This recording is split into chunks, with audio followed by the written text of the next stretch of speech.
Hello friends and very warm welcome to Chicky's Biology, another video. In this video today we will discuss about the cell cycle life of a cell. आज हम लोग इसके बारे में बात करेंगे और आप मेरे साथ में इस वीडियो में स्टार्टिंग से लेकर एंड तक कनेक्ट जरूर रहें। और अगर आप चिकीज बायोलॉजी चैनल पे नए हैं तो चैनल को सब्सक्राइब करने के बाद में बेल आइकन के बटन को प्रेस करना बिल्कुल भी न भूलें, तभी आपको सभी आने वाली वीडियोज के नोटिफिकेशन टाइम टू टाइम मिलते रहेंगे। और फ्रेंड्स, पहले से भी हमने बहुत सारी वीडियोस चिकीज बायोलॉजी चैनल पे अपलोड कर रखी हैं। इन सभी वीडियोस को आप लोग प्लेलिस्ट में जाके देख सकते हैं, वहां पे ये आपको सब्जेक्ट वाइज मैनर में अवेलेबल हो जाएंगी। और फ्रेंड्स, अगर आप लोग बायोलॉजी या बायोलॉजिकल साइंसेज के किसी भी कॉम्पिटिटिव एंट्रेंस एग्जाम की प्रिपरेशन कर रहे हैं या करना चाहते हैं तो ये सभी वीडियोस आप लोगों के लिए एक major and crucial role play करेंगी। और अगर आप लोग NEET, CSIR, NET life sciences exam, GATE life sciences exam, GATE biotechnology exam, DBT JRF एग्जाम, ICMR, ICAR या फिर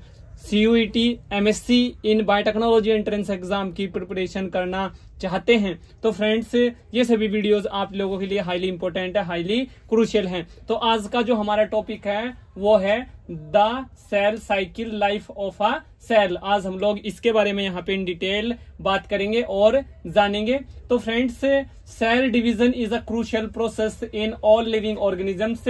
during cell division DNA replication and cell growth occur in a coordinated manner to ensure accurate division and formation of progeny cells. The cell cycle refers to sequence of events by which a cell duplicates its genome, synthesizes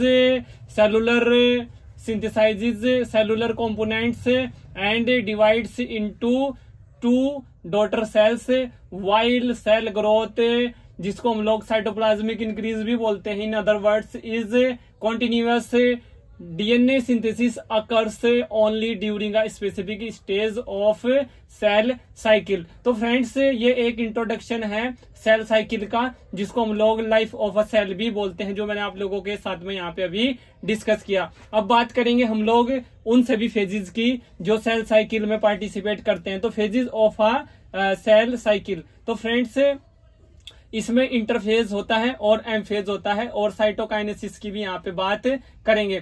तो interphase क्या है? 90% of cycle ही एक तरह से होता है, इसको हम लोग प्रिपरेशन फेज भी बोलते हैं। इसमें हमारा G1 फेज जिसको हम लोग गैप 1 बोलते हैं, S फेज जिसको हम लोग सिंथेसिस बोलते हैं और G2 फेज जिसको हम लोग गैप 2 बोलते हैं, ये इसमें यहाँ पे होते हैं। तो G1 फेज में गैप 1 फेज जिसको हम लोग बोलते हैं, इसमें सेल ग्रो होती है, सेल ग्रोज, ऑर्गेनेल्स से इसमें डुप्लीकेट होते हैं। और S फेज में सिंथेसिस होती है, DNA रिप्लिकेशन भी यही अकर्स होता है। यहाँ से ये वाला जो पॉइंट है S फेज वाला, यहाँ से बहुत सारे क्वेश्चन से अब से पहले बहुत सारे कॉम्पिटेटिव एंट्रेंस एग्जाम्स में पूछे जा चुके हैं। और फ्रेंड्स, जो G2 फेज होता है, ये गैप 2 फेज इसको हम लोग बोलते हैं, ये एक तरह से प्रिपरेशन फॉर माइटोसिस होता है। माइटोसिस क्या होता है इसके बारे में इन डिटेल किसी एक अदर सेपरेट वीडियो में बात करेंगे।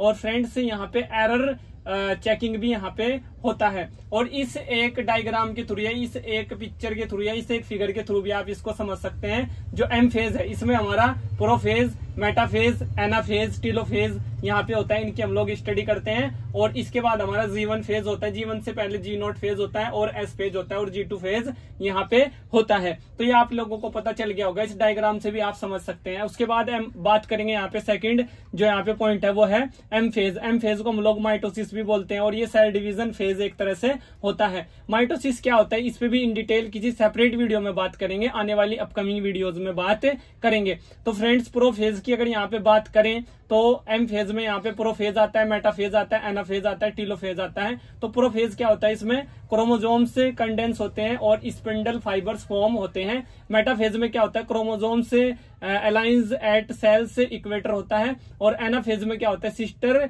क्रोमेटिड्स सेपरेट यहाँ पे होते हैं। और टीलोफेज में न्यूक्लियर मेम्ब्रेन रिफॉर्म्स यहाँ पे होता है। और साइटोकाइनेसिस जो है एक ये सेपरेट प्रोसेस होता है, इस पे भी इन डिटेल बात करेंगे किसी सेपरेट वीडियो में। अगर यहाँ पे बात करेंगे तो फ्रेंड्स ये वीडियो बहुत लंबी हो जाएगी। तो साइटोकाइनेसिस के बारे में थोड़ा समझ लेते हैं। यहाँ पे फाइनल स्प्लिटिंग ऑफ साइटोप्लाज्म होता है और फॉर्मिंग 2 डॉटर सेल्स यहाँ पे होता है इस साइटोकाइनेसिस प्रोसेस में। की इनसाइट्स फॉर कॉम्पिटिटिव एग्जाम्स के बारे में बात कर लेते हैं। तो यहाँ पे फर्स्ट जो यहाँ पे एक पॉइंट है वो है सेल साइकिल ड्यूरेशन। तो जो सेल साइकिल ड्यूरेशन होता है ये होता है 24 आवर्स का इन मोस्ट मैमेलियन सेल्स।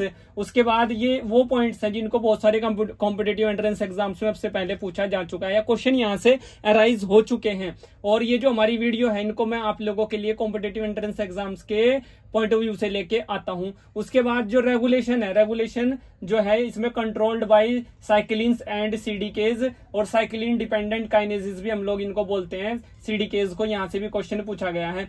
उसके बाद चेक पॉइंट मैकेनिज्म की अगर बात करें तो यहाँ पे इंश्योर एक्यूरेट डिवीजन होता है जिसको G1 G2 M check points हम लोग बोलते हैं। अब बात कर लेते हैं जेनेटिक कंट्रोल की। जेनेटिक कंट्रोल में क्या होता है, cell cycle events are regulated by genes to prevent error. उसके बाद डीएनए रिप्लिकेशन की बात कर लेते हैं। Occurs only in S phase, यहां से क्वेश्चन 100% बनता है। While growth is continuous. उसके बाद G naught phase, G naught phase जो होता है एक रेस्टिंग फेज होता है where cell exists cycle example nerve sales.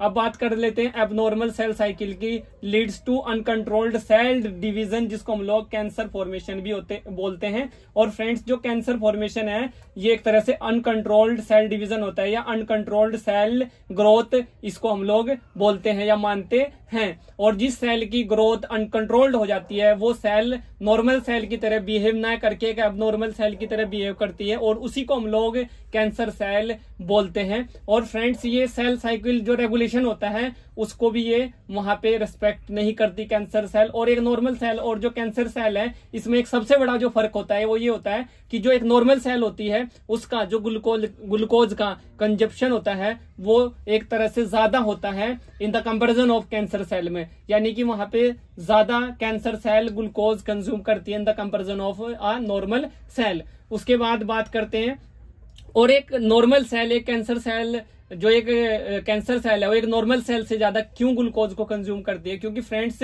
जो डिवाइडेशन का जो एक वहां पे टाइम होता है या जो एक प्रोसेस होता है वो ज्यादा वहां पे होता है। कैंसर सेल तेजी से डिवाइड करती है in the comparison of a normal cell, तो इसीलिए उसको ज्यादा ग्लूकोज की जरूरत पड़ती है। उसमें ग्लाइकोलिसिस का रेट भी हाई वहां पे रहता है, उसमें क्रेब्स साइकिल भी तेज चलता है, उसमें जो इलेक्ट्रॉन ट्रांसपोर्ट सिस्टम होता है वो भी वहां पे फास्ट चलता है in the comparison of a normal cell. या फिर एक कंट्रोल्ड सेल डिवीजन की अगर हम लोग बात करें तो वो वहां पे देखने को नहीं मिलता, वहां पे अनकंट्रोल्ड सेल डिवीजन देखने को मिलता है। तो ये आप लोगों को पता चल गया होगा। अब बात करेंगे फन फैक्ट की। Some liver cells take more than a year to complete a full cell cycle. ये एक इंपॉर्टेंट पॉइंट है, यहाँ से क्वेश्चन बन सकता है और पहले भी बहुत सारे क्वेश्चंस अराइज हुए हैं। आई होप फ्रेंड्स ये वीडियो आप लोगों के लिए एक major and crucial role play करेगी। इस वीडियो से रिलेटेड या इस टॉपिक से रिलेटेड अगर आप लोगों के माइंड में कोई क्वेश्चन है, कोई क्वेरी है, कोई डाउट है तो आप लोग उसको वीडियो के नीचे कमेंट बॉक्स में टाइप कर सकते हैं। और अगर आप लोग चाहते हैं